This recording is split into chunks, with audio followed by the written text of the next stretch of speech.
Assalamualaikum warahmatullahi wabarakatuh. Hai guys, welcome to the video podcast about the discussions perlawanan Ternate terhadap Portugis. Yay! Sebelum kita lanjut ke bagian serunya, kita udah undang tamu nih yang bakal nemenin kita cerita-cerita. Kita panggil dulu aja kali ya. Bintang tamu kita hari ini, beri tepuk tangan yang meriah dong.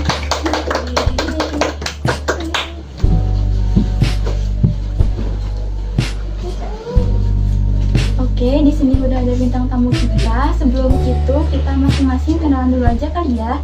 Dimulai dari aku dulu aja deh. Aku Anissa Fadila sebagai host hari ini. Dan saya Nabila Zara sebagai host hari ini juga. Di sini teman-teman kita yang pertama ada Maisa Monika, terus ada Dwi Putri, ada Sarif Hidayat, dan ada Yo. Salam kenal ya semuanya. By the way, ngomongin tentang sejarah dan topik kita kali ini, pada penasaran gak sih awal mula datangnya Portugis ke Ternate itu? Kalau setahu aku sih awal mula Portugis datang ke Ternate itu cuman sebagai pedagang yang nyari rempah-rempah doang. Sama si Portugis juga itu ngerupain orang Eropa pertama yang datang ke Maluku terus tinggal lama di sana juga. Ya terus awal mula kedatangan mereka itu awalnya disambut baik sama penduduk Maluku, tapi si Portugis ini malah ngadain perdagangan dengan cara monopoli. Oh, jatuhnya kayak air susu dibalas air turba ya berarti. Iya bener. Sebelum lanjut ke pembahasan yang lebih seru, aku mau nanya, Ternate itu terletak di mana sih?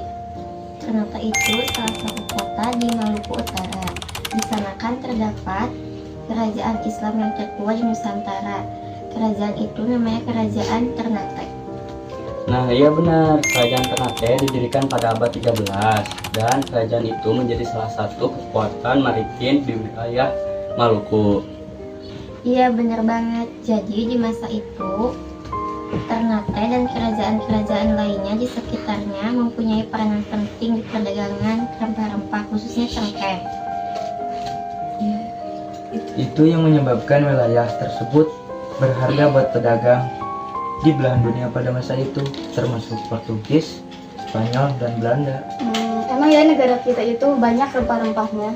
Iya bener, makanya orang-orang pada ngebet banget mau nguasain Indonesia. Aduh, bisa aja Dwi. Udah, kita lanjut ke pembahasan. Teman-teman udah pada nungguin tuh. Ya. Oke. Kerajaan Ternate juga punya hubungan diplomatik yang kuat sama kerajaan-kerajaan di Asia Tenggara loh. Dan di dunia, serta berkontribusi besar di penyebaran di kawasan timur Indonesia. Oh begitu ya. Terus perlawanan itu terjadinya kapan?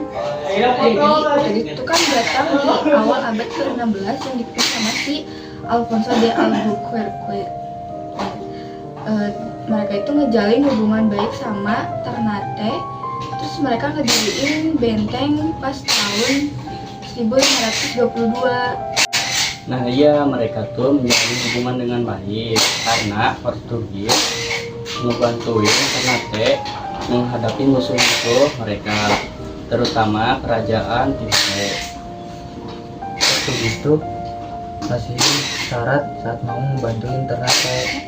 Syaratnya itu Portugis diberikan hak monopoli cengkeh di Maluku, terus mendirikan perdagangan kantor, mendirikan benteng, sama nyebarin agama Katolik. Wah, itu syaratnya agak-agak ya. Ya, emang begitu. Kebanyakan. Ya tapi tuh hubungan ini memburuk karena perilaku Portugis melakukan importasi rempah-rempah secara berlebihan dan melakukan pemerasan kepada penduduk lokal. Oh begitu ya. Perilaku sama tindakan mereka yang nimbulin kebencian rakyat ya. Iya itu betul. Terus selain itu, apa yang menyebabkan perlawanan ini sampai akhirnya memuncak? Nah, puncak perlawanan Ternate terhadap Portugis itu terjadi di masa pemerintahannya si Sultan Hairun di tahun 1535 sampai 1570, yang dimana Sultan Hairun ini berusaha buat berhentiin dominasi Portugis sama memperjuangin apa namanya benar, memperjuangin kedaulatan kerajaan. Tapi si Sultan Hairun ini malah dibunuh sama si Portugis pas lagi perkumpulan damai tahun 1570-an. Iya, pembunuhan itulah yang memicu kemarahan besar di Ternate dan memperkuat tekad rakyat buat melawan Portugis.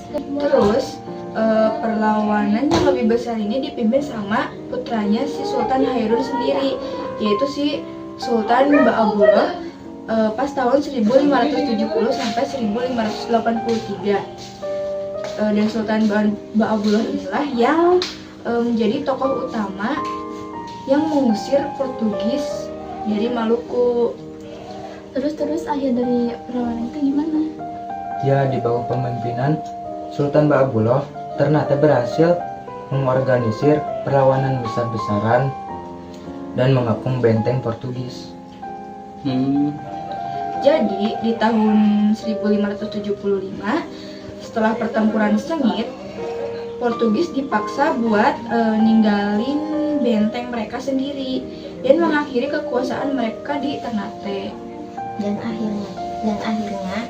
akhirnya tuh Portugis melarikan diri ke Hidro sampai ke Timur sampai tahun 1975. Dan setelah kemenangan ini, Sultan Ba'abdullah berhasil memperluas pengaruh Ternate di wilayah-wilayah di Indonesia Timur. Terus juga Ternate menjadi kekuatan dominan kawasan tersebut. Perlawanan Ternate terhadap Portugis menjadi simbol penting perlawanan Nusantara terhadap bangsa asing. Oke, nggak kerasa kita udah sampai pada penutupan. Terima kasih buat tamu yang udah nemenin kita cerita-cerita hari ini. Pembahasannya seru pol, jadi bertambah juga ilmunya. Iya, betul. Ya, buat yang nonton video ini juga, semoga semua yang kita obrolin tadi bisa bermanfaat dan juga bisa menjadi alasan untuk kita terus maju. Amin. Amin. Buka segudang ilmu menuju dunia baru. Saya Nabila Zahra. Saya Anissa Nur Fadilah. Kami pamit undur diri. Wassalamualaikum warahmatullahi wabarakatuh.